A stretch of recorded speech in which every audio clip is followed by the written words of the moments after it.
So as Donald Trump's presidency is collapsing in around him, he is retreating to his safe space. Where's his safe space? On a rally stage. That's what he always loved the most. You know, if somebody gave him a talk radio show back in like 2011, we never would have been in this position, right? If somebody gave him a daytime talk show, like a Steve Harvey type show, oh my God, he definitely would have, Wendy Williams type shit, he never would have ended up like this. Not a chance. Not a chance. Because that's really what this is all about. Like, this motherfucker just wants to be seen. He just wants the attention, and like a TV show would have filled that void. Even a fucking radio show, I think, would have filled that void. But, so now he's 35% approval rating. Everybody fucking hates him. His regime is collapsing around him. You have endless warmongering, endless corruption, the economy failing. You have his Gestapo thugs murdering people in the streets and then calling them terrorists afterwards. Well, he decided to go to Iowa, which is kind of funny because in his mind, he thinks, Iowa, deep red Iowa, Iowa loves me. Yes, they do.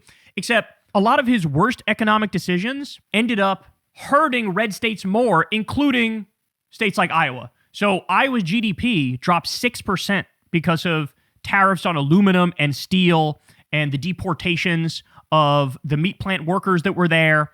So, like, they're actually not feeling you right now, dog. They are not feeling you right now. And it's kind of across the board. There's a lot of those states that, in theory, you would think, oh, yeah, they're very pro-Trump. But right now, they're hurting more than a lot of the blue states are. And so he goes to Iowa, runs to his safe space. First, he stops off in some diner or some shit here, which I don't know about you guys, man. I hate it when politicians do this. It's so goofy. It's so try-hard. It's so like, look at me. I'm being normal. So you're fucking Donald Trump. There's nothing about this is normal. And I'm sure every motherfucker in there was vetted by the Secret Service, was handpicked, right? So this is not like your average cross-section of Americans, because today, if you had a room full of like 30 people and Trump just walked in, at least 6 of them would want to strangle him to death, right? Like, that's where we're at now in this country with how horrible he's acting. Okay, well, he had a number of things here that were just, he babbled in there to the point where he shocked some of the people into silence. So let's start with this one. Classic Trump starts babbling about his poll numbers and yet again threatens to run for another term. Watch this. Clearly your base is with you, strong and supportive. They're very stronger than, by the way. By the way, take note, he's wearing a one glove on his hand. Gee, I wonder why he's wearing one glove on his hand. Could it be because he has a fucking bruise there all the time because he's getting regular injections of something to treat some ailment he has? Our base is with us. I think they're the best poll numbers, the real poll numbers. I think we have the best poll numbers we've ever had. But think of it, if I were to run again, would anybody be happy? He literally admitted the other day that his poll numbers were shitty on Twitter. He said, what's wrong? What's wrong with people? He did a meeting with Republican politicians where he goes, what's wrong in the mind of the voters? We're down in the 40s. So he says that and acknowledges it. And then the other half of the time, he's like, that's fake poll numbers. We're actually the most popular we've ever been. We're the most popular we've ever been. I'm sorry, man. Right-wing postmodernism is a cancer and it needs to die. It needs to be eradicated from this earth. Because, the disconnection from reality has become so extreme that it's honestly above and beyond any other leader we've seen in modern American history. Like, every politician has lied to one extent or another. But this sort of perpetual foundational lies, where everything is built on that foundation of sand, it's just, you can't run a country like that. And the reason is because it bleeds over into everything else. So he does the thing where it's like, $18 trillion I brought into this country. No, you didn't. You didn't even bring a fucking $1 trillion into this country. What are you talking about? We're hemorrhaging manufacturing jobs every single month. What are you talking? You didn't bring the... I stopped 8 wars. You stopped 0 fucking wars. Literally 0, and you're starting like 7 new ones. Okay? Once you lose your connection with reality, like there's nothing keeping you grounded at all. At all. And so then you end up like him. And then he does it. Should I run for a 4-2? Should I run? That sounds so much more like a fucking threat than a tease here. But by the way, I've never been more scared of them fucking with the election than I am right now. because it's amazing how they keep compounding everything. One day after the next after the next. The decisions get worse by the day. The decisions are more devastating by the day. And it's like, he acts like, what? There's going to be no consequences for this. He knows this shit is unpopular. He says the opposite, right? He goes full postmodernist and lies and just runs with it. But he knows deep down a lot of these things are unpopular, and he doesn't fucking care. Which leads me to believe, what do you have planned to sort of like mitigate the fact that you'd be wiped out from sea to shining sea if we actually had a real election? So not good. Not good. They're threatening to run for the fourth term, man. Third term, I guess, but fourth time. Not good, bro. Not fucking good. And I think Democrats really need to wake up to this, that this is a guy who keeps telling us what his plan is. Didn't he say in an interview, what was it, to the New York Times the other day, where he was like, when you think about it, we shouldn't even have an election. Oh my God. I'm at a loss. All right, let's keep going. Do you agree with the assessment from some of your own officials that Alex Preddy is a domestic terrorist or an assassin? Well, I haven't heard that, but certainly he shouldn't have been carrying a gun. But By the way, that was a total lie. Total lie. I haven't heard that. What are you talking about? Kristi Noem said it. Fucking Stephen Miller said it. Stephen Miller fucking tweeted it. What are you talking about? That was the main line of argument after it happened, was he was a wannabe assassin. J.D. Vance reposted Stephen Miller's thing saying that. What are you talking about? I hadn't heard that. Yes, you did. It came from, like, every one of your top officials. Do you agree with the assessment from some of your own officials that Alex Preddy is a domestic terrorist or an assassin? Well, I haven't heard that, but certainly he shouldn't have been carrying a gun. But hey, look, bottom line, everybody in this room, we view that as a very unfortunate incident. Okay? Everyone, unless you're a stupid person. Literally calling the people in his own regime stupid there, because that's what they all went on the offense. They all went on the offense. That's all they do is offense 24/7. It's your strategy. It's Darvo. It's what Roy Cohn taught you. The best defense is a good offense. Flip everything. Make the victim the oppressor and the oppressor the victim. That's what you did. That's what you did. Only stupid people do that. Somebody said this on Twitter the other day. The one redeeming feature of Trump is that he throws all the little fucking licking sycophants in his inner circle. He will always throw them under the bus eventually. And that's true. Unless you're a stupid person. Very, very unfortunate incident. I don't like that he had a gun. I don't like that he had 2 fully loaded magazines. That's a lot of bad stuff. And despite that, I say that's a very unfortunate. What do you think of some Republicans? Now, by the way, Trump keeps repeating this over and over and over and over and over. This like, well, he shouldn't have had a gun. He had a gun. He had 2 magazines. He had a gun on him. Why would he have a gun? Really? You're just going to walk around with a gun? That's what you're going to do? You're just going to have a gun? Could you imagine any Democratic president said those words ever, bro? The right would lose it. Anti-Second Amendment, anti-American. What is wrong with you? We love guns. And by the way, this is the motherfucker who took a smiling from ear to ear picture with Kyle Rittenhouse. His whole claim to fame is not just that he showed up to a protest with a gun and was brandishing it, by the way, which Alex Preddy wasn't, but also he killed somebody. Was it 1 or 2 people? He killed people. Like, and you took he's a hero to you guys. He spoke at fucking Republican events and shit. So I just can't. I can't with these people, bro. Because really what it boils down to is, are you on the team or not? Are you a Republican or are you not? Are you MAGA or are you not? If you're MAGA, you just get so much immense leeway that, you could do things objectively, provably evil, and it's defensible. You guys, they literally defend the murdering of innocent Americans, right? But if you're a protester or a liberal or a leftist, then it's like somehow it's controversial and scandalous that you were legally carrying a firearm and you didn't fucking brandish it. So now there's been a total reversal of roles here where the Democrats and the liberals and the leftists, we're the ones who are like, yeah, the Second Amendment. Hello? Have you heard of that fucking thing? And the right is like, we need to ban the Second Amendment. No carrying weapons anywhere ever. What's wrong with you people? He was carrying a weapon. Oh. Again, imagine for a second the political roles were reversed. And it was some Democratic federal agent under a Democratic administration that killed a MAGA protester. And the MAGA protester had a gun, but he wasn't brandishing it, and there was no threat to use it, and he just had a gun and he was killed. And then you do the victim blaming afterwards and say, well, he did have a gun, as if that alone is justification and reason and rationalization to fucking kill him. As if that gives you cause to do that. It's just so crazy. He says this shit, and then nobody in in MAGA blinks. Then we have this. He starts talking to a diner in Iowa. He starts casually talking to them about fucking Venezuela. Ready? President of Venezuela. I don't know, maybe you were joking when you said that. Is the U.S. a de facto member of OPEC right now? Well, I'll tell you what, we are a very strong presence in Venezuela. We're going to get a lot of money for Venezuela. Venezuela has the largest oil reserves in the world, with the exception, I think, of our country. Yep. And it's bigger than Saudi Arabia. And we had a very strong moment with Venezuela a couple of weeks ago. He has like a baby brain.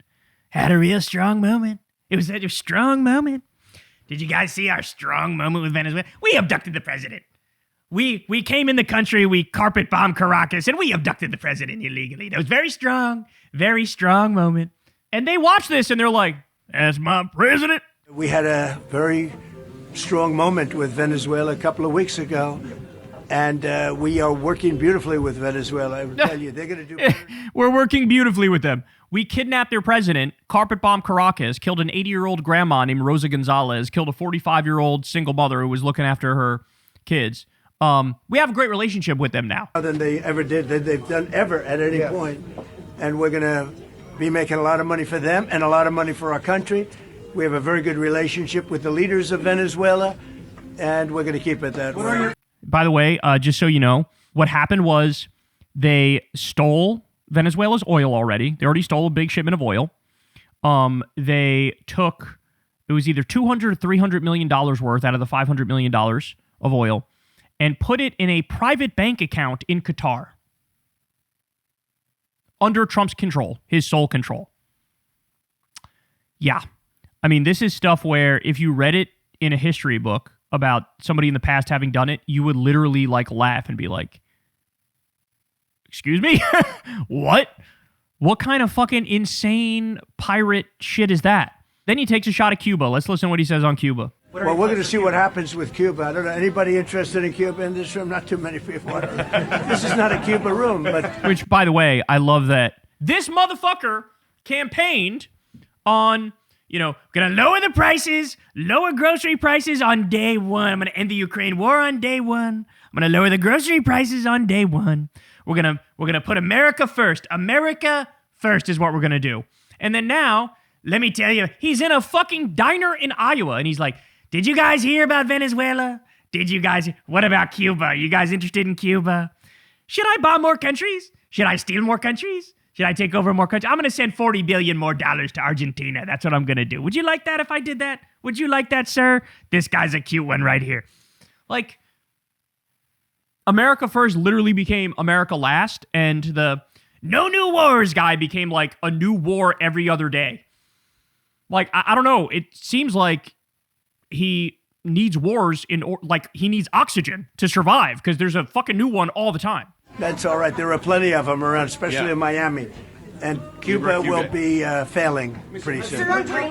Cuba is really a nation that's very close to failing. I love how he casually talks about this.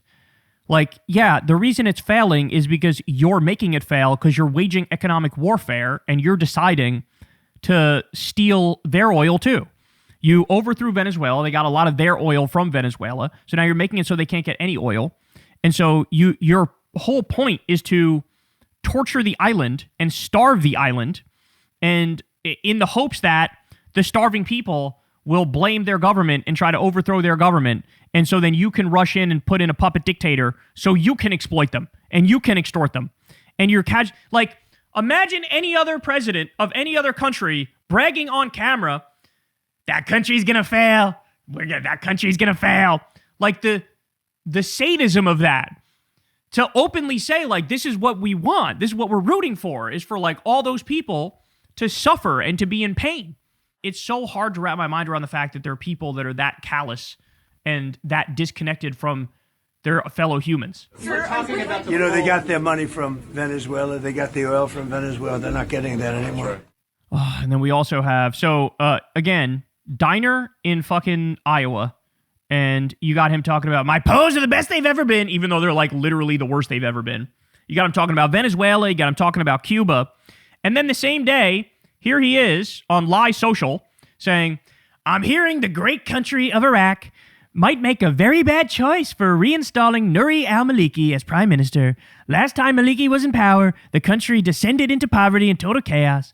That should not be allowed to happen again. Because of his insane policies and ideologies, if elected, the United States of America will no longer help Iraq, because I'm sure we're helping them all the time now.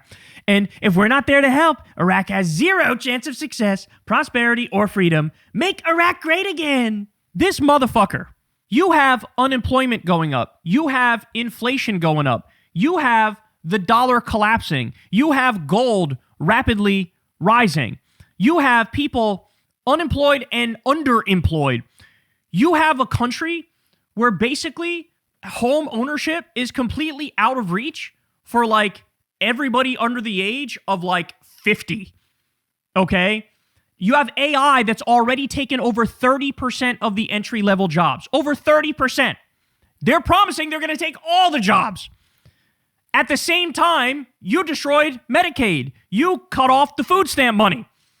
So your own country, people are they can't make ends meet. They're in incredible pain. And what are you doing? Tweeting, make Iraq great again? And by the way, everybody sees through this. They know what's at the core of this too. I guarantee you this. Nouri al-Maliki, the reason Trump's against him is because he wants a more independent Iraq. The reason Trump's against him is because he'll probably not let the U.S. also take the Iraqi oil, right? Like, there's some petty, imperialist, selfish reason for the Epstein class of the billionaires that Trump is saying this also to Maliki. But this is what Trump cares about. This is what he's concerned about. He cares about the Arc de Trump, which he's trying to build in Washington, D.C. He cares about the Epstein Memorial Ballroom, the $400 million ballroom that he's trying to build. He cares about remodeling the Lincoln bathroom. And apparently he cares more about fucking warmongering with Venezuela, warmongering with Iraq, warmongering with Cuba, warmongering with Iran as well. He cares more about that than he cares about you. Then he cares about the economy. Then he cares about working people. So this is just, I mean, even in the diner, people are kind of like Trump is like, first of all, every really old white man morphs into Miss Doubtfire. Like, that's just what happens. They end up looking like Miss Doubtfire.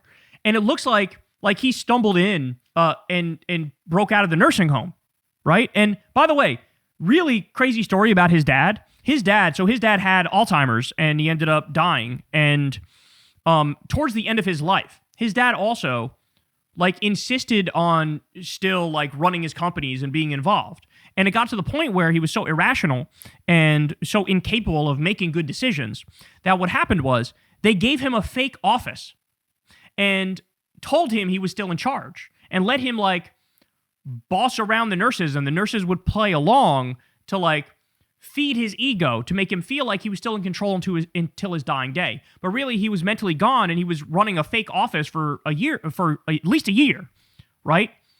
Stop and think about that. He had Alzheimer's. Trump is 3 to 15 times more likely to get it. There's some evidence he already has it, right? I think it's time to set that fake Oval Office up for him. Because this is fucking totally and utterly out of control at this point. This is completely and utterly out of control.